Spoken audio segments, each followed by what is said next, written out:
বরেণ্য অভিনেতা আব্দুল কাদেরের নাতনি সিমরিন লোবাবা দাদার অনুপ্রেরণায় খুব অল্প বয়সেই ক্যামেরার সামনে দাঁড়িয়েছে।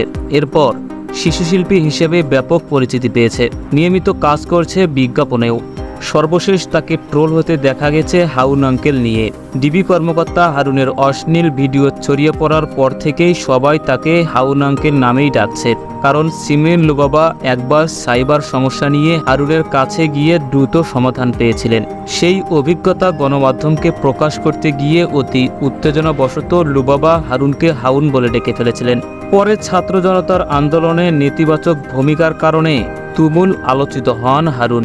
এমনকি দেয়ালে দেয়ালে পুলিশের সেই কর্মকর্তা হারুনকে কটাক্ষ করতে হাউন আঙ্কেল নিয়ে লেখা হয় নানা মুখরোচক স্লোগান। তবে এসব ভুলে দেশের চলমান বন্যা পরিস্থিতি মোকাবেলায় সবাইকে এগিয়ে আসার আহ্বান জানিয়েছে একটি পোস্ট দিয়েছেন লোবাবা।